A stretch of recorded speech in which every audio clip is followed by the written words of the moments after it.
From KCRW, this is Here Be Monsters.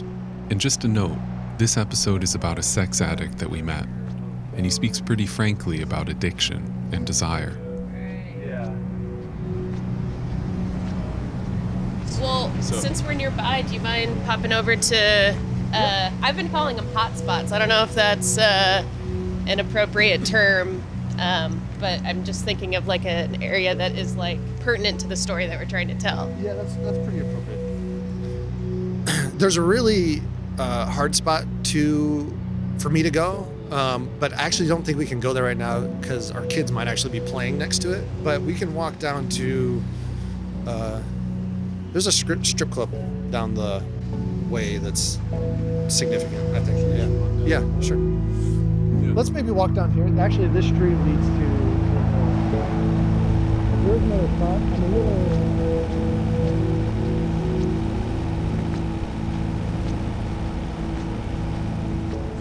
Here's this place. It looks like nothing right now. In fact, it looks like it's not even here. Gates are down. It looks like an abandoned building. But at night, they open those up, and it's not abandoned. It's got neon signs and stuff underneath there. It's a little low-key, though. It doesn't stick out like a lot of places. This place actually was, as I discovered the secrets to it, it became harder to resist because I knew I could come here, so, and kind of get what I wanted.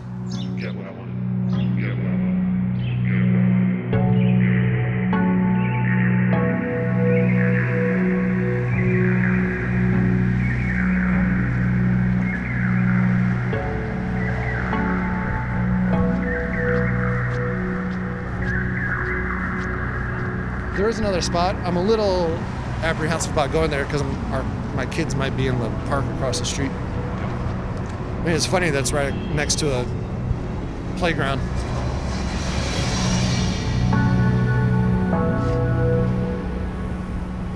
Luna has all access to all the money. She can see whatever I spend. In fact, the other day, I didn't tell her I was somewhere, and she figured out where I was because I bought something there. And then she controls all the bills. She controls the phone bill. She can look and see, like she can see the text messages, or the text messages came from you. She doesn't look at it in that detail, but it's there and she can reference it if she wants. I've got my phone being tracked, my watch being tracked, my computer being tracked, so she knows, she can see where I'm at if she needs to. And the arrangement is I don't mess up, and if I do, it's gonna cost probably everything this time. What's everything? She's going to take the kids. She's from another country. She'll probably go back there if she has to.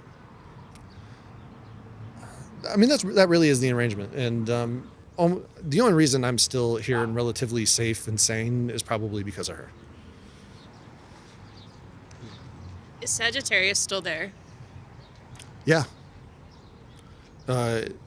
He doesn't have much control at the moment just because, I mean, honestly, I have $50. I have $50 cash, not in my pocket, but I have $50 cash. It's $45 now. I bought something today, which I've debated hanging on to. I really should just give it to Luna, because if that turns into $100, if I just keep saving up dollars here and there, eventually I'll have the opportunity and Sagittarius can come out. What's keeping you right now from, like, today, taking that money and giving it to Luna? Sagittarius. After telling you, though, I think I might.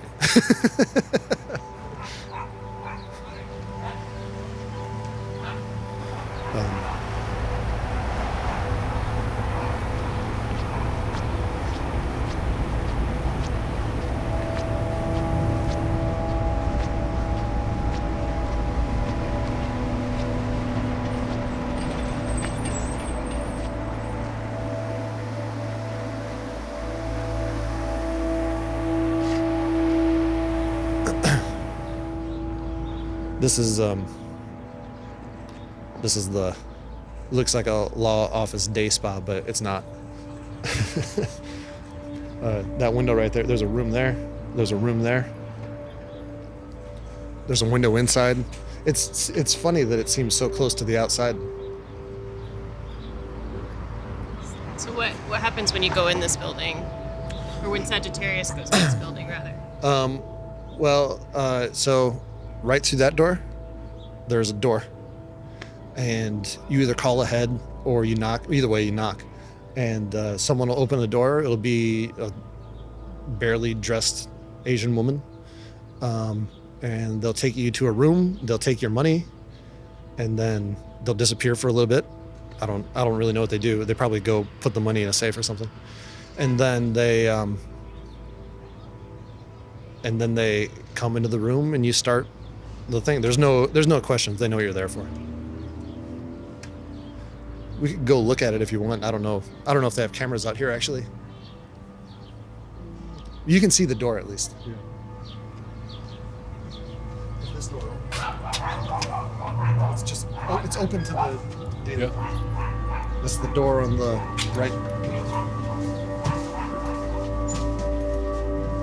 They heard that. I'm reading it. Yeah.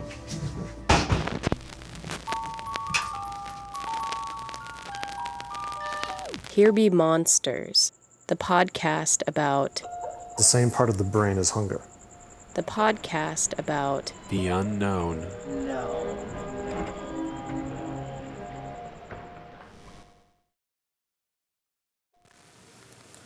Okay, so I believe this is the first email. The date is May 5th, 2016. Subject, the monster Sagittarius. Hi, Jeff, or possibly someone else who screens HBM emails. I really love your podcast and have just finished listening to all of the back episodes. The last episode, episode 60, I listened to in the waiting room of the doctor who now prescribes me medication for behavior control issues related to sexual addiction. It's scary sometimes how easily I can relate to people that have been to prison or have had serious consequences as a result of what is essentially the same behavior I struggle with. I'd be willing to tell my story if maybe it could let people see that sex addiction isn't actually all that fun. I'm actually a nice and kind person with kids, a family. People say I'm generous, but there is this hidden story I have that few people know about me.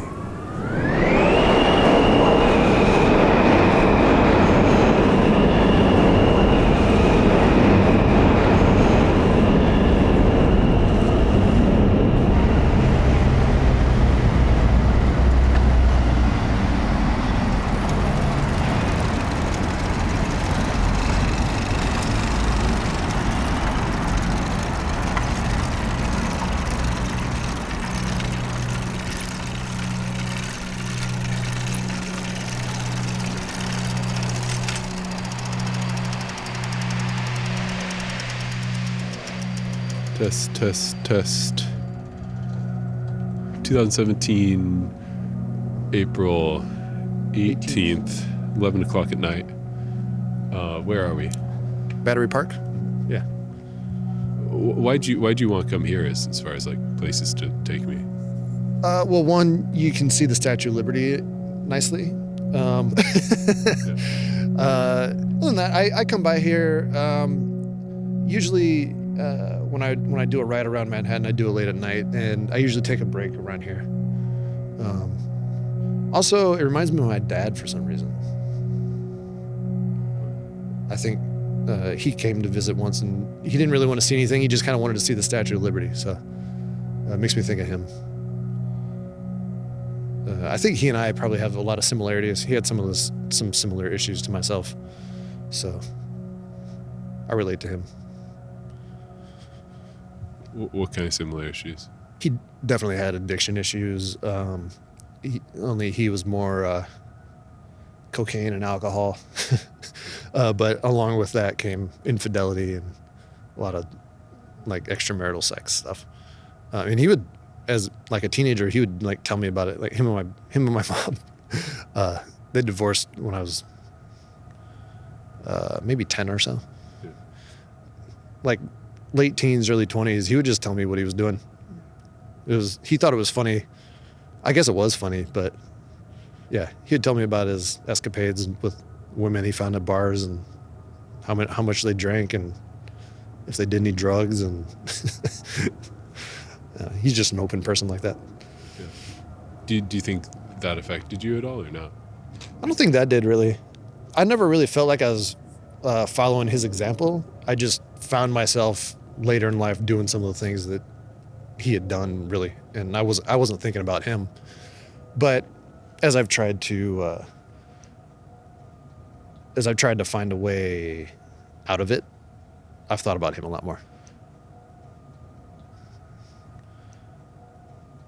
Yeah. Yeah. I really debated whether or not to ask you this next question, but so if this is over the line, by all means. There's nothing over the line. Okay. Yeah. Okay. I was just kind of wondering if you could run down just kind of what it is we're actually talking about, like what these things that you feel bad about are. Okay. Yeah. First off, there's lying to Luna so that I could go have sex with someone who was not Luna. I've walked, driven, flown great distances just to have sex with a person that has offered. But I'm saying I now, but that's when in the moment it's Sagittarius.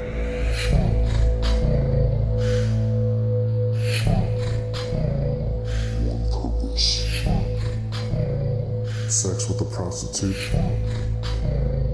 Dangerously unprotected.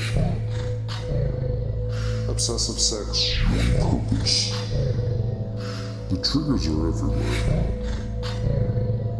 $100,000. Manipulate dates. My daughter's nanny. Move meetings. Make excuses. Create facts on purpose. Whenever I wanted one purpose.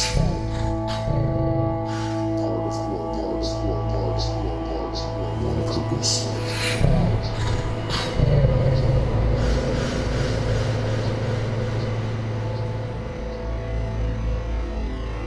Who is Sagittarius, and where did that name come from? Sagittarius, I would describe, is me when I'm not me.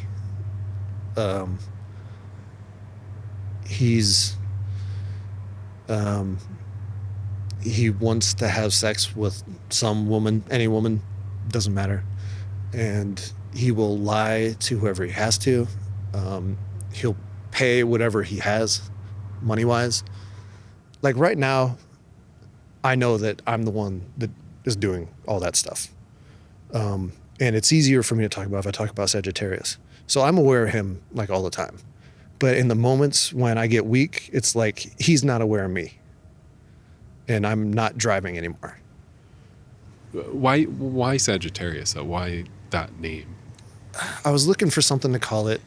And so I followed up on like the myth of Sagittarius. And Sagittarius was like the sex-crazed, half goat, half man. You know, the name has a punch to it. It sounded like a good code name. Did you use that as a code name? No. You guys are actually probably the first people I told that to. The title of the email, it was The Monster Sagittarius, Yeah. which is quite an evocative title for an email. Yeah. The monster is the guy that doesn't care about how anyone else feels. Maybe so much what happens to them. I got caught pretty bad in a bad situation. Luna woke me up in the middle of the night by punching me in the face. I don't blame her. She was mad. This is so many times around, and she was just frustrated.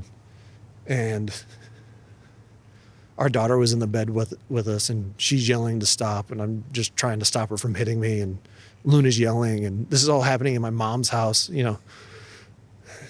What happened? I had we were staying with my mom in another state, like where I come from. We were visiting for like a month during the summer, and I'd gone out to pick up my grandmother to bring her over for dinner. And on the way to get my grandmother, Sagittarius, me and Sagittarius, we looked up on the way in the car driving, Craigslisted a hooker that was en route to where my grandmother was, stopped, got money, went in, had sex with her, continued on to get my grandmother and brought her home to my house for dinner. For a while I collected, I kept a running list of how many people there were and kind of what happened. So I wrote down somewhere in there, I wrote down kind of like like kind of a description of what had happened. I jotted it down and didn't really think of it after. I actually forgot about it. And then Luna had a feeling that something was up. So while I was asleep, she went looking through my phone. She found that description and she lost it. And the next morning she took the kids and left and said, "Don't come home." Then what happened? Then the next day, I found another girl on Craigslist, and while my mom and the rest of the family were out, and again, like right there in the bed where Luna just punched me in the face the night before. What happened after that? I spent several more days there, and eventually Luna called. She asked me what I'd been doing. I actually didn't tell her about that at the time. I told her,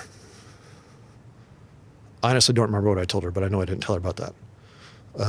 But she said, "I've been doing some research about this, and it's really hard to beat, but if you're willing to give me control of all the money, of all communication, of all the bills, of all the mail, basically of any way to," she designed the cage right there. And I said, "Yeah, I'll do it. As long as you let me come home."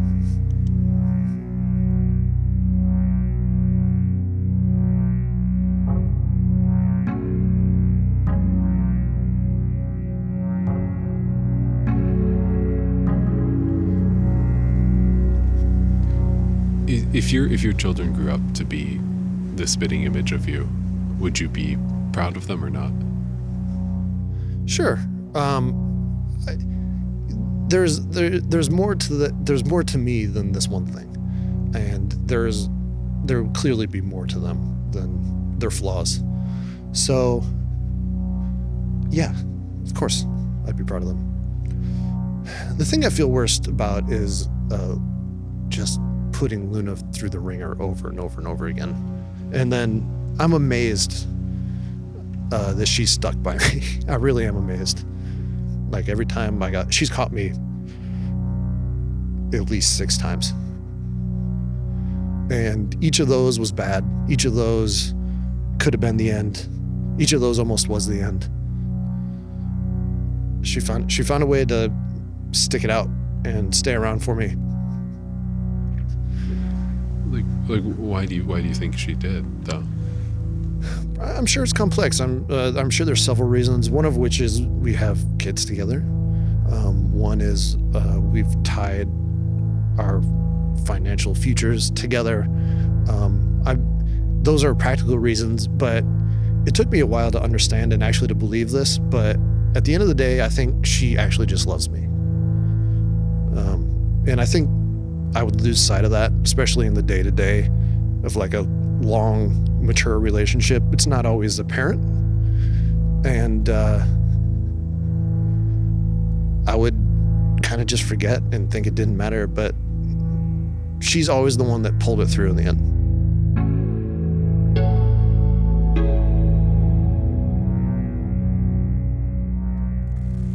I'm looking at an email from May 8th, 2016. I believe it was our second email, and the subject line is "The Monster Sagittarius." Sometimes there is no resisting. Statistically, relapses are pretty commonplace for sex addiction. I've been to a few behavioral therapists, and they all expected me to relapse, and I have. I tried to lie about it to the first therapist, and that didn't work. They can read liars. One therapist I talked to, John, described sex addiction as one of the hardest behaviors to kick because it's an innate drive. He said it inhabits the same part of the brain as hunger. The addiction is to the endorphin release that sex causes in the brain. Endorphins resemble opiates. Add into that compulsive behavior, and there's your sex addict, Sagittarius. We had to build a cage for Sagittarius.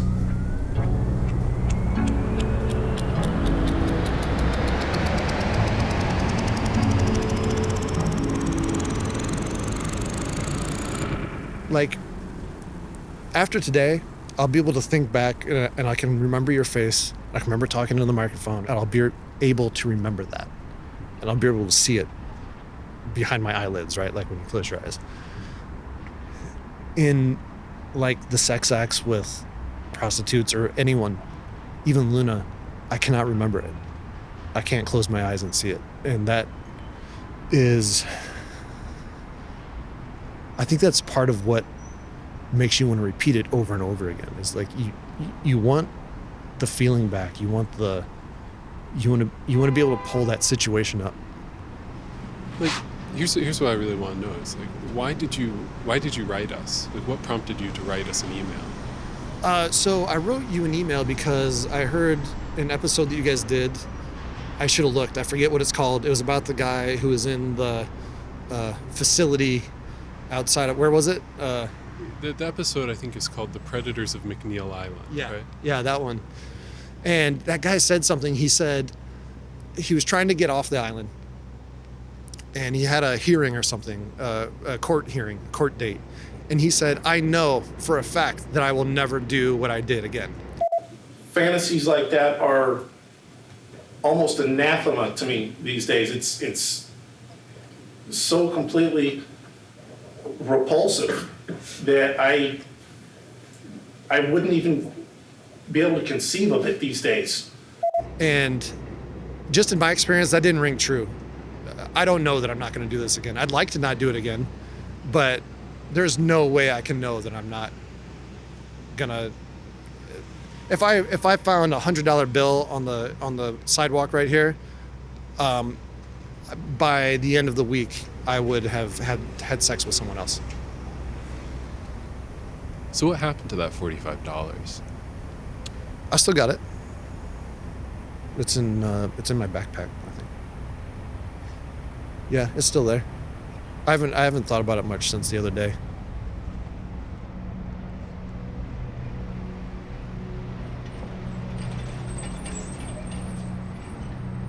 I don't know. I mean, I am hopeful. I'm naturally an optimistic, hopeful person, but I'm also a realist.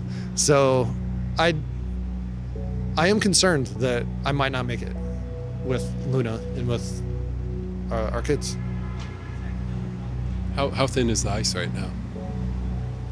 It's not super thin, but it could melt very easily, if that makes sense. Yeah. Yeah. Yeah. $100, right? Yeah. Yeah. $100. That'd melt the ice. That'd thaw the entire lake or ocean.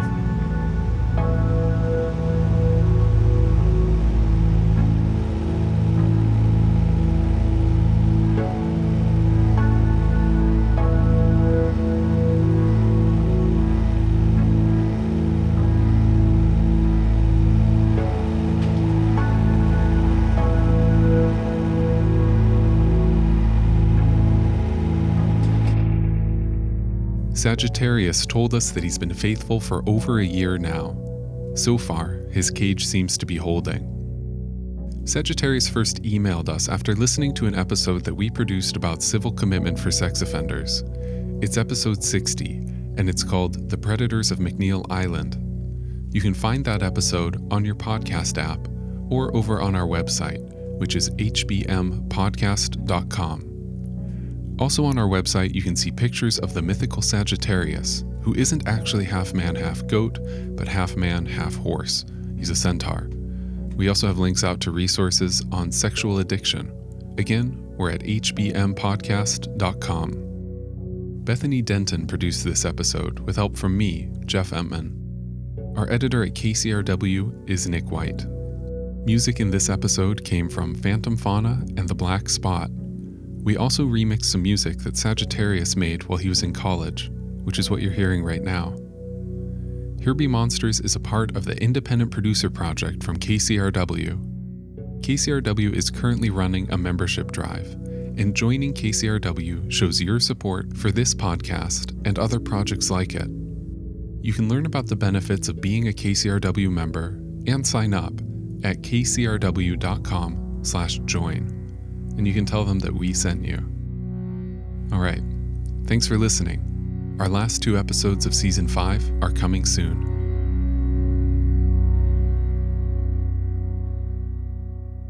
This is a question I've never asked before, but is the wavering in your voice temperature based or is it emotional based? It's a little more temperature right now. Okay. Sorry. I became conscious of it just a minute ago. If you are getting too cold. Oh, no, I'm not cold. Okay. Just because I'm wavering doesn't mean I'm cold. Okay. I can go much colder than I this. honestly think if we went right Let's go over there. I learned how not to be cold when I was 10 years old. Oh, yeah? Wait. In the Boy Scouts. Wait, tell me. So I was in the Boy Scouts. I was 10 years old. I was probably older at this point. Maybe 11, maybe 12. And I had not learned how to dress for a winter camp out yet. We went camping once a month, no matter what. If it was raining, we went camping out once and the wind chill was at times 70 below zero. Actually froze my ear solid. I was out. I was just wearing sweatpants and it's just cold. And I was freezing, but I had 2 more days to go. So you just do what you got to do. And there wasn't anything I could do about it other than just stop being cold. It was a mental thing. You're just not cold right now. I froze my ear solid. That hurt for a month,